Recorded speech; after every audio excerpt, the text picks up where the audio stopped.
Bonsoir. La communication du président de la République a porté sur 4 points essentiels. Le premier est relatif à la refondation du secteur public. Le président a insisté sur un point fondamental.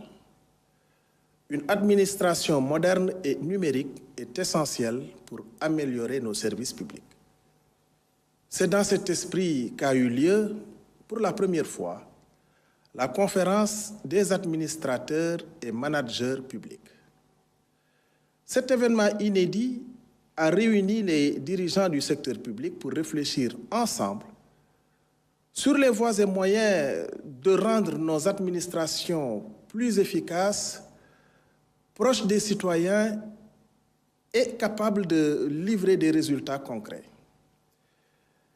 Parmi les priorités évoquées, on trouve la réforme de la fonction publique pour une gestion plus transparente et performante, la mise en place de contrats de performance pour les entreprises publiques afin qu'elles fonctionnent mieux et contribuent davantage à notre économie, et enfin, la digitalisation des services publics qui permettra à chacun d'accéder plus facilement à des démarches rapides et fiables où qu'il se trouve au Sénégal.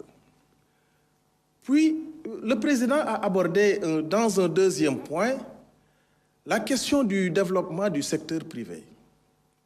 En effet, il s'agit d'un secteur qui joue un rôle central dans la création d'emplois et la croissance économique. Le président souhaite que ce secteur devienne un levier puissant pour notre développement. Pour cela, le gouvernement collabore avec les industriels et les investisseurs pour bâtir une politique adaptée aux réalités économiques d'aujourd'hui. Un moment fort de cette nouvelle dynamique sera le forum Invest in Sénégal qui se tiendra en avril. Cet événement permettra de montrer au monde entier que le Sénégal est une destination de choix pour les investissements. Notre ambition est de mobiliser 5 600 milliards de francs CFA des secteurs privés national et international entre 2025 et 2029 afin de financer des projets qui auront un impact direct sur nos vies. Le troisième point a été consacré à la relance et au développement du secteur touristique. Comme vous le savez, le tourisme est une source énorme de richesse pour notre pays. Il peut non seulement générer des revenus importants, mais aussi créer 500 000 emplois d'ici 2050. Pour y parvenir, plusieurs actions sont prévues. Valoriser notre patrimoine naturel et culturel, promouvoir nos destinations touristiques pour attirer davantage de visiteurs étrangers et sécuriser nos zones touristiques en renforçant la police touristique.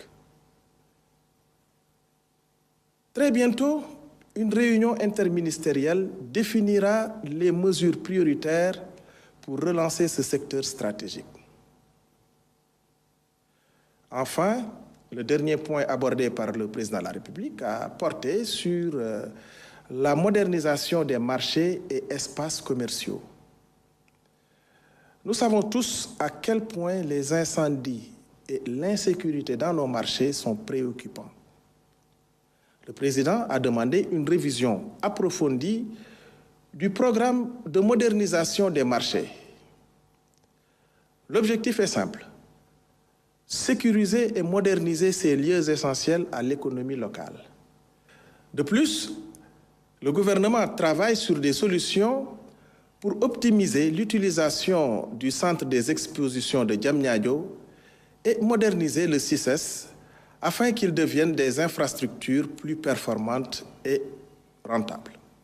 Le Premier ministre, quant à lui, a abordé d'abord le plan quinquennal 2025-2029, à propos duquel il a insisté sur l'importance d'une bonne organisation pour garantir la réussite des projets et réformes visant à atteindre les objectifs de la vision Sénégal 2050. Ensuite, le coût de l'électricité, en rappelant que dans un contexte de production d'hydrocarbures, il est crucial de réduire les factures d'énergie et d'améliorer l'approvisionnement. Un comité travaille activement pour proposer des solutions concrètes d'ici fin janvier.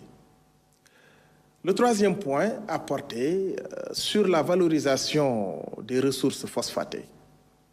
À ce titre, une stratégie nationale est en cours pour mieux exploiter cette richesse, avec un potentiel d'environ 2 000 milliards de francs CFA de chiffre d'affaires à l'horizon 2050.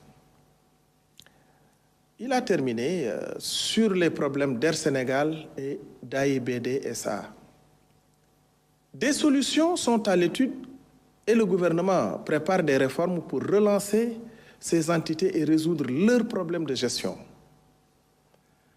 Enfin, au titre de l'agenda législatif et réglementaire, 2 textes importants ont été examinés. D'abord, un décret pour réformer le comité de suivi du secteur parapublic, renforçant son rôle de supervision des entreprises publiques. Ensuite, une loi pour ratifier une convention avec le Maroc facilitant l'assistance et le transfèrement des détenus entre nos 2 pays. Voilà, mesdames et messieurs, les points saillants du Conseil des ministres de ce jour. Je vous remercie en vous souhaitant une belle soirée.